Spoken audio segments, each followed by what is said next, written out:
Hi guys, it's me, Dimallu Banker. So IBPS PO prelims exams നാളെയും നാളെ കഴിഞ്ഞുമായിട്ട് conduct ചെയ്യാൻ പോവുകയാണ്.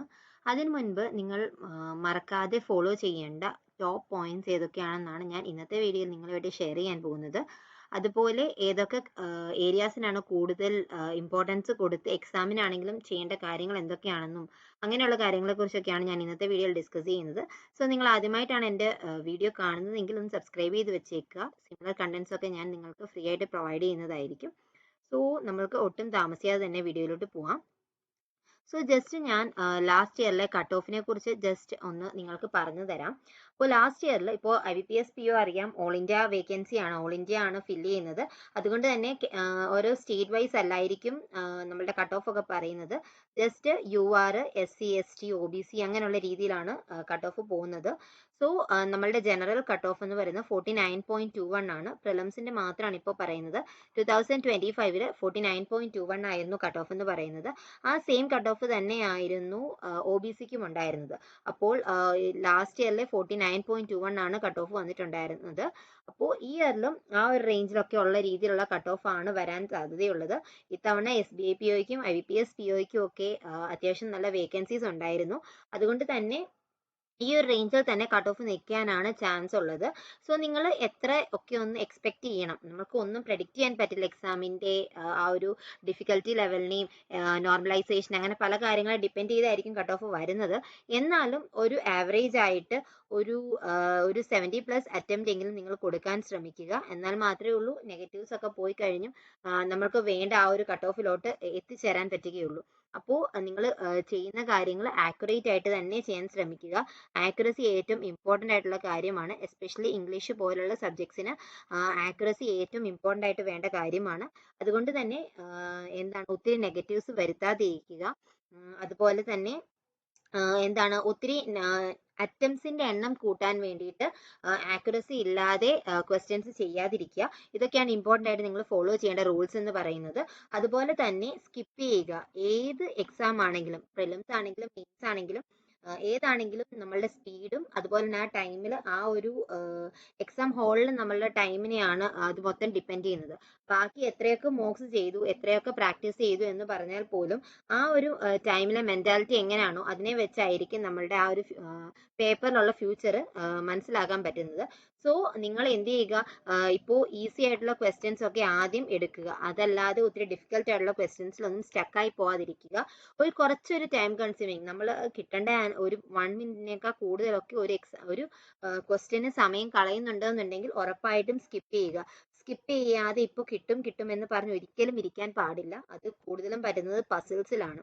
സോ നിങ്ങൾ എന്ത് ചെയ്യുക, ഉറപ്പായിട്ടും സ്കിപ്പ് ചെയ്യുക. എങ്ങനെ വേണം പേപ്പർ അറ്റംപ്റ്റ് ചെയ്യാമെന്ന് ഞാൻ ജസ്റ്റ് ഒന്ന് പറയാം. എങ്ങനെ വേണം പേപ്പർ അറ്റംപ്റ്റ് ചെയ്യാൻ വേണ്ടിയിട്ട്? ആദ്യം നമ്മൾ ഇംഗ്ലീഷിന്റെ കേസ് ആണെന്നുണ്ടെങ്കിൽ ഇംഗ്ലീഷിന്റെ കേസിൽ ഏറ്റവും കൂടുതൽ വെയിറ്റേജ് എന്ന് പറയുന്നത് RCക്കാണുള്ളത്. പക്ഷേ ഏറ്റവും ലാസ്റ്റ് ചെയ്യേണ്ട കാര്യം ഈ RC ആണ്. ഒരിക്കലും ഫസ്റ്റ് പോയി RC ചെയ്യരുത്. 8 to 10 ക്വസ്റ്റ്യൻസ് ആയിരിക്കും നമ്മൾക്ക് സ്ഥിരമായിട്ട് എല്ലാ എക്സാംസിനും RC നല്ലൊരു വെയിറ്റേജ് തരുന്ന ഒരു ടോപ്പിക്കാണ്. പക്ഷേ ഈ ഒരു RC ആദ്യം പോയി ചാടിക്കറി അറ്റംപ്റ്റ് ചെയ്യരുത്. ആദ്യം ചെയ്യേണ്ടത് എറർ ഡിറ്റക്ഷൻ പോലത്തെ സിമ്പിൾ ക്വസ്റ്റ്യൻസ് ആണ്. Error detection, phrase replacement, cloze test, word swap അങ്ങനെയുള്ള ക്വസ്റ്റ്യൻസ് വേണം ആദ്യം ചെയ്യാൻ വേണ്ടിയിട്ട്. ഒരിക്കലും ചാടിക്കറി ഇംഗ്ലീഷിൽ RC ചെയ്യാൻ പാടില്ല. RC തന്നെ നിങ്ങൾക്ക് വേണമെന്നുണ്ടെങ്കിൽ ചെയ്യാം. ഈ സിനോണിം, ആന്റോണിം അങ്ങനെയുള്ള ക്വസ്റ്റ്യൻസും 1 വേർഡ് ക്വസ്റ്റ്യൻസ് ഒക്കെ ചോദിക്കുന്നുണ്ടായിരിക്കും. മീനിങ്സ് ചോദിക്കുന്ന ക്വസ്റ്റ്യൻസ്, അതാണ് സിനോണിം. അപ്പൊ അങ്ങനെയുള്ള ക്വസ്റ്റ്യൻസ് ഒക്കെ നിങ്ങൾക്ക് വേണമെന്നുണ്ടെങ്കിൽ ചെയ്യാം. പക്ഷേ ഈ ഒരു പാസേജ് വായിച്ചിട്ട് ചെയ്യാനുള്ളത് ഒരിക്കലും ആദ്യം കയറി ചെയ്യാൻ പാടില്ല. എറർ ഡിറ്റക്ഷൻ ക്വസ്റ്റ്യൻസും അതുപോലെ തന്നെ close test, word swap, fillers, പാരാജമ്പിൾസും അതുപോലെ തന്നെയാണ്. RCയും പാരാജമ്പിൾസും ഏറ്റവും ലാസ്റ്റ് വേണം ചെയ്യാൻ വേണ്ടിയിട്ട്. ഓക്കെ, അത് ആണ് ഇംഗ്ലീഷിൽ ശ്രദ്ധിക്കേണ്ട ഒരു കാര്യം എന്ന് പറയുന്നത്. ദെൻ ഞാനൊരു കാര്യം പറഞ്ഞോട്ടെ, സ്മാർട്ട് കീ ഡയൽ നിങ്ങൾക്ക് ഫ്ലാറ്റ് 40% ഓഫ് ഇപ്പോൾ നടക്കുന്നുണ്ട്. ഫെസ്റ്റ് 40 എന്ന് പറയുന്ന കോഡ് യൂസ് ചെയ്യുവാണെന്നുണ്ടെങ്കിൽ നിങ്ങൾക്ക് 40% ഓഫ് കിട്ടുന്നതായിരിക്കും. സോ നല്ല ക്വാളിറ്റി മോക്സും അതുപോലെ തന്നെ CA മോക്ക് ഡ്രിൽസും ഒക്കെ നല്ല ക്വാളിറ്റി ആയിട്ടുള്ള കണ്ടന്റ്സ് ആണ് സ്മാർട്ട് കീഡ പ്രൊവൈഡ് ചെയ്യുന്നത്. നിങ്ങൾക്ക് വേണമെന്നുണ്ടെങ്കിൽ ഫെസ്റ്റ് 40 എന്ന് പറയുന്ന കോഡ് യൂസ് ചെയ്യുകയാണെന്നുണ്ടെങ്കിൽ നിങ്ങൾക്ക് ഇത് പർച്ചേസ് ചെയ്യുവാണെന്നുണ്ടെങ്കിൽ എക്സ്ട്രാ ഡിസ്കൗണ്ട് കിട്ടുന്നതാണ്. നല്ല ക്വാളിറ്റി മോക്സും അതുപോലെ തന്നെ സ്പീഡ് ഡ്രിൽ ആയിട്ടും അതുപോലെ CA മോക്ക് ഡ്രിൽ ആയിട്ടും ഒക്കെ നമുക്ക് വളരെയധികം എഫക്റ്റീവ് ആയിട്ടുള്ള PDFs-ഉം ക്വസ്റ്റ്യൻസും ഒക്കെയാണ് സ്മാർട്ട് കിഡ പ്രൊവൈഡ് ചെയ്യുന്നത്. നിങ്ങൾ പർച്ചേസ് ചെയ്യുന്ന താല്പര്യമുള്ളവരാണെന്നുണ്ടെങ്കിൽ പർച്ചേസ് ചെയ്യുക. ഓക്കെ, അപ്പോൾ നമ്മൾ ഇംഗ്ലീഷിന്റെ കാര്യം പറഞ്ഞു. ഇംഗ്ലീഷിൽ തുടക്കത്തിൽ എന്ത് ചെയ്യുക, RC ഒരിക്കലും സ്റ്റാർട്ടിങ്ങിൽ ചെയ്യാൻ പാടില്ല. RCയും പാരാജമ്പിളും ഒരിക്കലും സ്റ്റാർട്ടിങ്ങിൽ ചെയ്യാൻ പാടില്ല. Error detection questions, close test, fillers, then അതുപോലെ തന്നെ വേർഡ് സ്വാപ്പ്, ഇങ്ങനെയുള്ള കാര്യങ്ങൾ വേണം എന്ത് ചെയ്യാൻ വേണ്ടിയിട്ട്, തുടക്കത്തിൽ ചെയ്യാൻ വേണ്ടിയിട്ട്. അതുപോലെ തന്നെ നെഗറ്റീവ്സ് മാക്സിമം ഒഴിവാക്കാൻ ശ്രമിക്കുക. നിങ്ങൾ അറിയത്തില്ലാത്ത ക്വസ്റ്റ്യൻ ആണെങ്കിലും ഒരിക്കലും ഗസ് വർക്ക് ചെയ്യാതിരിക്കുക. ഇംഗ്ലീഷിലാണ് ഏറ്റവും കൂടുതൽ നെഗറ്റീവ്സ് വരുന്നത്. അതുകൊണ്ട് തന്നെ അറിയത്തില്ല എന്നുണ്ടെങ്കിൽ ജസ്റ്റ് അത് പകുതി അറിയാം ഇല്ല അങ്ങനെയുള്ള രീതിയിൽ കറക്കി കുത്താൻ ഒരിക്കലും നിൽക്കരുത്. അത് പാടി അത് ഒഴിവാക്കി വിടുന്നതായിരിക്കും നിങ്ങൾക്ക് നല്ലത്. ഓക്കെ, ദെൻ നെക്സ്റ്റ് വൺ ആണ് ക്വാൺസ്. ക്വാൺസിൽ ഏറ്റവും കൂടുതൽ നമുക്ക് മാർക്സ് തരുന്നതെന്ന് പറയുന്നത് DI ആയിരിക്കും. ഓക്കെ, പക്ഷേ ഈ DI ഫസ്റ്റ് നമ്മൾ ഏത് ക്വസ്റ്റ്യൻ അറ്റംപ്റ്റ് ചെയ്യണം എന്ന് എന്നോട് ചോദിക്കുകയാണെന്നുണ്ടെങ്കിൽ ഞാൻ പറയുന്നത് സ്പീഡ് മാത്സിന്റെ ക്വസ്റ്റ്യൻസ് ആണ്. പക്ഷേ നമ്മൾക്ക് PO എക്സാംസിന് സ്പീഡ് മാത്സിന്റെ ക്വസ്റ്റ്യൻസ് വളരെ കുറച്ചേ കാണുകയുള്ളൂ.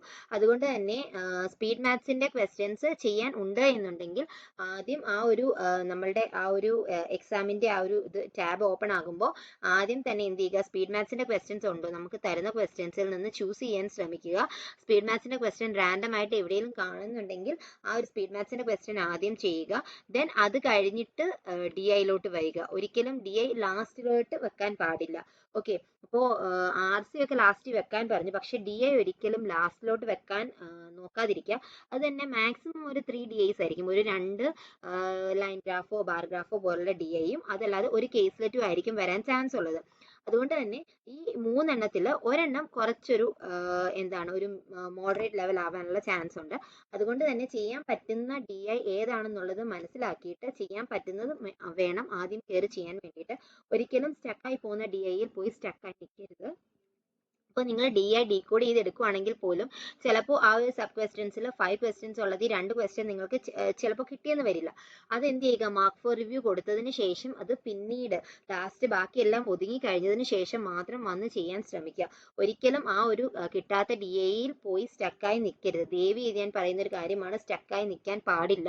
നിങ്ങൾക്ക് ആ ഒരു ടൈം നമുക്ക് ആ ഒരു 60 മിനിറ്റ്സ് ആണ് ആകെ കിട്ടുന്നത്. ആ 60 മിനിറ്റ്സിൽ പിന്നെ റിഗ്രറ്റ് അടിക്കാനുള്ള ടൈം പോലും നമുക്ക് കിട്ടില്ല. സോ നിങ്ങൾ DI ചെയ്യുന്നുണ്ടെന്നുണ്ടെങ്കിൽ പറ്റുന്നുണ്ടോ എന്ന് നോക്കുക. ഒറ്റ വായനയിൽ തന്നെ ക്വസ്റ്റ്യൻ നോക്കിയിട്ട് പറ്റുന്നില്ല എന്ന് തോന്നുവാണെങ്കിൽ ആ DI സ്കിപ്പ് ചെയ്യാനും മറക്കരുത്. ഓക്കെ, അപ്പോൾ ഏറ്റവും കൂടുതൽ ടോപ്പ് പ്രയോറിറ്റി കൊടുക്കേണ്ടത് DIക്കാണ്. ദെൻ അടുത്തത് അരിത്തമെറ്റിക് ആണ്, number series, approximation, quadratic equation, data സഫിഷ്യൻസിയുടെ ക്വസ്റ്റ്യൻസും PO ആയതുകൊണ്ട് തന്നെ വരാൻ ചാൻസസ് ഉണ്ട്. ദെൻ അതുപോലെ തന്നെ അരിത്തമെറ്റിക് ക്വസ്റ്റ്യൻസിലും 1 ലൈനർ ക്വസ്റ്റ്യൻസ് ആയിരിക്കണം ആദ്യം ചെയ്യാൻ പോകേണ്ടത്. ഒരിക്കലും കുറച്ചൊരു ട്രിക്കി ആയിട്ടുള്ള ക്വസ്റ്റ്യൻസ് ചെയ്തില്ലെങ്കിലും കുഴപ്പമില്ല, പക്ഷെ ഒരിക്കലും അതിൽ സ്റ്റക്കായി പോവാതെ ഇരിക്കാൻ ശ്രമിക്കുക. ഓക്കെ, സോ അപ്പോൾ നമ്മൾ ഇംഗ്ലീഷിന്റെ കാര്യം പറഞ്ഞു. ദെൻ ക്വാൺസിലോട്ട് വരുമ്പോൾ ക്വാൺസിൽ ആദ്യം എന്ത് ചെയ്യുക, സ്പീഡ് മാത്സിന്റെ ക്വസ്റ്റ്യൻസ് ഒത്തിരി ഒന്നും കാണാൻ ചാൻസ് ഇല്ല. ചിലപ്പോൾ സിംപ്ലിഫിക്കേഷന് പകരം അപ്രോക്സിമേഷൻ ഒക്കെ വരാനുള്ള ചാൻസസ് ആയിരിക്കും കൂടുതലുള്ളത്. Approximation, wrong number, missing number, ഇതൊക്കെ ആദ്യം ചെയ്യുക. അതിനുശേഷം DIയിലോട്ട് പോവുക. DIയിൽ തന്നെ 3 സെറ്റ്സ് DI കാണാൻ ചാൻസസ് ഉണ്ട്. ആ 3 സെറ്റിൽ 2 എണ്ണം അത്യാവശ്യം ഡ്യൂബിൾ ആയിട്ടുള്ളതും ഒരെണ്ണം ഒരു ഇച്ചിരി കട്ടിയുള്ളതുമായിരിക്കും. അതുകൊണ്ട് തന്നെ ആ ഒരു കട്ടിയുള്ള DI എന്ത് ചെയ്യുക, ഇച്ചിരി ഒന്ന് മാറ്റി വെച്ചാലും കുഴപ്പമില്ല. അത് ബാക്കിയുള്ള ക്വസ്റ്റ്യൻസ്, അരിത്തമെറ്റിക്കിലെ ക്വസ്റ്റ്യൻസ് ഒക്കെ കണ്ടതിന് ശേഷം വന്ന് ചെയ്താലും കുഴപ്പമില്ല. അരിത്തമെറ്റിക് ക്വസ്റ്റ്യൻസും 1 ലൈനേഴ്സിന് കൂടുതൽ പ്രാധാന്യം കൊടുത്ത് പെട്ടെന്ന് തന്നെ ചെയ്തു പോവുക. നമ്മളുടെ ഫെമിലിയർ ആയിട്ടുള്ള ടോപ്പിക്സ് ആയിട്ടുള്ള ratio and proportion, profit and loss, boat and stream, അങ്ങനെയുള്ള ക്വസ്റ്റ്യൻസിൽ നിന്നും അങ്ങനെയുള്ള ചാപ്റ്റേഴ്സിൽ നിന്നും നമുക്ക് ക്വസ്റ്റ്യൻസ് മോസ്റ്റ് ആയിട്ട് എക്സ്പെക്ട് ചെയ്യാൻ പറ്റുന്നതാണ്. ഓക്കെ, ദെൻ ഇത്രയുമാണ് ക്വാൺസിൽ നിങ്ങൾ എങ്ങനെ വേണം ആ ഒരു പേപ്പർ അറ്റംപ്റ്റ് ചെയ്യാൻ എന്നുള്ള രീതി പറഞ്ഞത്. ദെൻ അടുത്തത് പോകുന്നതാണ് റീസണിങ്ങിൽ ഓഫ് കോഴ്സ് നമുക്കറിയാം ഒരു 18 to 25 questions puzzles and seating അറേഞ്ച്മെന്റിൽ നിന്നായിരിക്കും വരുന്നത്. ഏറ്റവും ഹയസ്റ്റ് വെയിറ്റേജ്ഡ് ആയിട്ടുള്ള ടോപ്പിക്കാണ് ഈ ഒരു പസിൽസ് ആൻഡ് സീറ്റിംഗ് അറേഞ്ച്മെന്റ് എന്ന് പറയുന്നത്. ഒരു 25 ക്വസ്റ്റ്യൻസിന് മുകളിൽ തന്നെ എനിക്ക് തോന്നുന്നു ഈ ഒരു puzzles and seating arrangement questions കാണും. അത് കഴിഞ്ഞിട്ടാണ് ബാക്കി സിലോജിസം ആണെങ്കിലും ഇനിക്വാളിറ്റി ആണെങ്കിലും കോഡിംഗ് ആണെങ്കിലും ബ്ലഡ് റിലേഷൻ ആണെങ്കിലും ഒക്കെ ഉള്ളത്. പക്ഷേ ഈ പസിൽസിന്റെ ഒരു പ്രശ്നം എന്താണെന്ന് വെച്ച് കഴിഞ്ഞാൽ നമുക്ക് ചിലപ്പോൾ POയുടെ എക്സാം ആണല്ലോ, അതുകൊണ്ട് തന്നെ ചിലപ്പോൾ ഒരു ഡ്യൂബിൾ ആയിട്ടുള്ള പസിൽസ് വരാം, ചിലപ്പോൾ കുറച്ചൊരു ട്രിക്കി ആയിട്ടുള്ള പസിൽസ് വരാം. അതിനൊക്കെയുള്ള ചാൻസസ് ഉണ്ട്. പസിൽസ് ആണെങ്കിലും സീറ്റിംഗ് അറേഞ്ച്മെന്റ് ആണെങ്കിലും ചിലപ്പോൾ ഇൻസൈഡും ഔട്ട്സൈഡും ഇരിക്കുന്നത് കാണും, അപ്പോൾ അൺനോൺ കാണും. അങ്ങനെയുള്ള പലതരം വെറൈറ്റീസ് ഓഫ് ക്വസ്റ്റ്യൻസ് ആയിരിക്കും വരുന്നത്. അങ്ങനെ വരുമ്പോൾ ഇതിലുള്ള പ്രശ്നം എന്താണെന്ന് വെച്ച് കഴിഞ്ഞാൽ അത്യാവശ്യം ഒരു മോസ്റ്റ് പ്രോബബ്ലി ഒരു എബോവ് ആവറേജ് ക്വസ്റ്റ്യൻസ് ഒക്കെ ഡുവബിൾ ആയിട്ടുള്ളതായിരിക്കും, ചില ക്വസ്റ്റ്യൻസ് ട്രിക്കി ആയിട്ടുള്ളതായിരിക്കും. ഈ ഡുവബിൾ ഏതാണ് ട്രിക്കി ഏതാണെന്ന് മനസ്സിലാക്കാൻ നിങ്ങൾക്ക് പറ്റണം. ക്വസ്റ്റ്യൻ ഒറ്റ നോട്ടത്തിൽ വായിച്ചു നോക്കുമ്പോൾ അത്യാവശ്യം വേരിയബിൾസിന്റെ ഒക്കെ എണ്ണം കുറവാണ്, അതുപോലെ തന്നെ സെർട്ടൈൻ ആയിട്ടുള്ള ക്വസ്റ്റ്യൻസ് ആണ്. ഇപ്പോൾ അതുപോലെ സീറ്റിംഗ് അറേഞ്ച്മെന്റിലാണെന്നുണ്ടെങ്കിൽ എല്ലാവരും ഇൻസൈഡ് ആണ്, അല്ലെ എല്ലാവരും ഔട്ട്സൈഡ് ആണ്, അങ്ങനെയൊക്കെ പറയുന്ന കുറച്ച് റിസ്ക് കുറവുള്ള ക്വസ്റ്റ്യൻസ് ആദ്യം ചെയ്യാൻ ശ്രമിക്കാം. ഒരിക്കലും മിസലേനിയസ് തന്നെ ഫസ്റ്റ് ചെയ്യണം എന്ന് ഞാൻ ഒരിക്കലും പറയില്ല. പസിൽസ് ആണ് നിങ്ങൾ ചെയ്യുന്നതെങ്കിലും കുഴപ്പമില്ല. ഞാൻ എൻ്റെ തുടക്ക സമയത്തിലൊക്കെ ആദ്യം സിലോജിസം ആയിരുന്നു ചൂസ് ചെയ്തുകൊണ്ടിരുന്നത്. എക്സാം പേപ്പറിൽ ഉണ്ടെന്നുണ്ടെങ്കിൽ ആദ്യം സിലോജിസം ചെയ്യും. ദെൻ അത് കഴിഞ്ഞിട്ട് കോഡിംഗ് ഒക്കെ എനിക്ക് കുറച്ചൊരു എന്താണ് ട്രിക്കി ആയിട്ട് വരുന്നതാണ്. എനിക്ക് കോഡിങ് അതുപോലെ തന്നെ ഇനീക്വാളിറ്റിയുടെ ക്വസ്റ്റ്യൻസ് ഒക്കെ കുറച്ചൊരു ടൈം കൺസ്യൂമിംഗ് ആണ്. സോ അത് ഞാൻ ഒരിക്കലും ആദ്യം എടുക്കാറില്ല. അപ്പോൾ ഈ ഒരു റീസണിങ്ങിന്റെ കേസിൽ എന്ത് ചെയ്യണം എന്ന് വെച്ച് കഴിഞ്ഞാൽ ആദ്യം ഈസി പസിൽസ് ചെയ്യുക. ഈസി ആയിട്ടുള്ള പസിൽസ്, വൺ ലൈനർ ആയിട്ടുള്ള പസിൽസ് അല്ലെങ്കിൽ സീറ്റിംഗ് അറേഞ്ച്മെന്റ് ചെയ്യാൻ ശ്രമിക്കുക. ദെൻ അത് കഴിഞ്ഞിട്ടാണ് സിലോജിസം പോലുള്ള ക്വസ്റ്റ്യൻസ് ഉണ്ടെങ്കിൽ അത് ചെയ്യുക. ദെൻ ഞാൻ എൻ്റെ കേസാണ് പറയുന്നത്, ഓരോരുത്തർക്കും വ്യത്യസ്തമായിരിക്കും. ഞാൻ ഇനീക്വാളിറ്റിയും കോഡിങ്ങും ഒക്കെ ലാസ്റ്റ് ആണ് ചെയ്യാറുള്ളത്. ഈ ഒരു പസിൽസിൽ തന്നെ അത്യാവശ്യം ഡ്യൂബിൾ ആയിട്ടുള്ള ആദ്യം ചെയ്യുന്നു, അത് കഴിഞ്ഞിട്ട് അത് ചെയ്യാൻ പറ്റുന്നത്രോളം ചെയ്യുന്നു, ദെൻ അടുത്ത ക്വസ്റ്റ്യൻ എടുക്കുന്നു. അങ്ങനെയാണ് ചെയ്തു പോകുന്നത്. അതല്ലാതെ ഒരു പസിൽ ഇപ്പോൾ സ്റ്റക്കായി പോവുകയാണെന്നുണ്ടെങ്കിൽ എന്ത് ചെയ്യും, സ്റ്റക്ക് ആകുവാണെന്നുണ്ടെങ്കിൽ ഉറപ്പായിട്ടും അത് സ്കിപ്പ് ചെയ്യണം. ഒരിക്കലും അത് വെച്ചുകൊണ്ടിരിക്കരുത്. നിങ്ങളുടെ ടൈം പോകും, നിങ്ങൾക്ക് എക്സാം ബാക്കിയൊന്നും അറ്റംപ്റ്റ് ചെയ്യാൻ പറ്റാതെ വരും. അതുകൊണ്ട് തന്നെ സ്റ്റക്കായി പോവുകയാണെന്നുണ്ടെങ്കിൽ അത് ഉറപ്പായിട്ടും സ്കിപ്പ് ചെയ്യാൻ തന്നെ ശ്രമിക്കുക. റീസണിങ് ആണ് എല്ലാവരുടെയും ഒരു സ്ട്രോങ് സബ്ജക്റ്റ്. ആ സ്ട്രോങ് സബ്ജക്റ്റ് തന്നെയായിരിക്കും ചിലപ്പോൾ നമ്മളെ എക്സാമിന് ചതിക്കുന്നത്. അതിനുള്ള മെയിൻ കാരണം ഈ ഒരു പസിലൊക്കെ വരുന്ന ആ ഒരു സ്റ്റക്കിംഗ് ആണ്. ഓക്കെ, അതുകൊണ്ട് തന്നെ നിങ്ങൾ ചെയ്യാൻ പറ്റുന്നത്രോളം ചെയ്യുക. അത് കഴിഞ്ഞിട്ട് വേറെ ഇടവും വല്ലതും ഒന്നും ചിന്തിക്കേണ്ട കാര്യമില്ല, ജസ്റ്റ് സ്കിപ്പ് ചെയ്യുക. ഓക്കെ, ദെൻ ഞാൻ എൻ്റെ എക്സാമിനെ കുറിച്ച് പറഞ്ഞില്ലായിരുന്നു. ആൻഡ് എൻ്റെ എക്സാം ഡേറ്റ് എന്ന് പറയുന്നത് 23rd ആണ്. 23rd 10:30 AM ഷിഫ്റ്റിലാണ് എൻ്റെ എക്സാം വരുന്നത്. സോ ഇനിയുള്ള ദിവസങ്ങളിൽ, അതായത് ഇനിയിപ്പോൾ നാളെ എക്സാം ഇല്ലാത്തവർ എന്ത് ചെയ്യുക, ഉറപ്പായിട്ടും ഒരു ഫുൾ ലെങ്ത് മോക്ക് എടുക്കുക. ദെൻ അത് ഡീപ്പായിട്ട് അനലൈസ് ചെയ്യുക. അതുപോലെ തന്നെ ഇനി കൂടിയ കാര്യങ്ങളൊന്നും ഇനി പഠിക്കേണ്ട കാര്യമില്ല. സെക്ഷണൽ എടുക്കുക, ഒത്തിരി ഒന്നും ചെയ്യേണ്ട കാര്യമില്ല. ഓക്കെ, സെക്ഷണൽ എടുക്കുക, ഫുൾ ലെങ്ത് മോക്ക് എടുക്കുക, അനലൈസ് ചെയ്യുക. ഇത്ര മാത്രമേ ഇനിയുള്ള സമയങ്ങളിൽ ചെയ്യാനുള്ളൂ. അതുപോലെ തന്നെ സ്കിപ്പ് ചെയ്യാൻ പഠിക്കുക. ഇപ്പൊ നിങ്ങൾ മോക്ക് എടുക്കുമ്പോഴാണെങ്കിൽ പോലും സ്കിപ്പ് ചെയ്യാൻ പഠിക്കുക. അപ്പോൾ നിങ്ങൾ മോക്കിൽ ചെയ്ത് പഠിക്കുന്നതായിരിക്കും റിയൽ എക്സാമിന് പ്രാവർത്തികമാക്കുന്നത്. അതുകൊണ്ട് തന്നെ മോക്കിലാണെങ്കിലും സ്കിപ്പ് ചെയ്യാൻ മാക്സിമം ശ്രദ്ധിക്കുക. അങ്ങനെയുള്ളപ്പോഴായിരിക്കും നെഗറ്റീവ്സ് ഒക്കെ ഒഴിവാക്കി സ്കിപ്പ് ചെയ്യാൻ റിയൽ എക്സാമിന് നമ്മളെ ഹെൽപ്പ് ചെയ്യുന്നത്. സോ ഇത്രയും കാര്യങ്ങളാണ് എനിക്ക് ഇന്നത്തെ വീഡിയോയിൽ പറയാനുള്ളത്. നിങ്ങൾക്ക് എന്തെങ്കിലും ഡൗട്ട്സ് ഉണ്ടെങ്കിൽ താഴെ കമന്റ് ചെയ്യുക. So thank you for watching. By.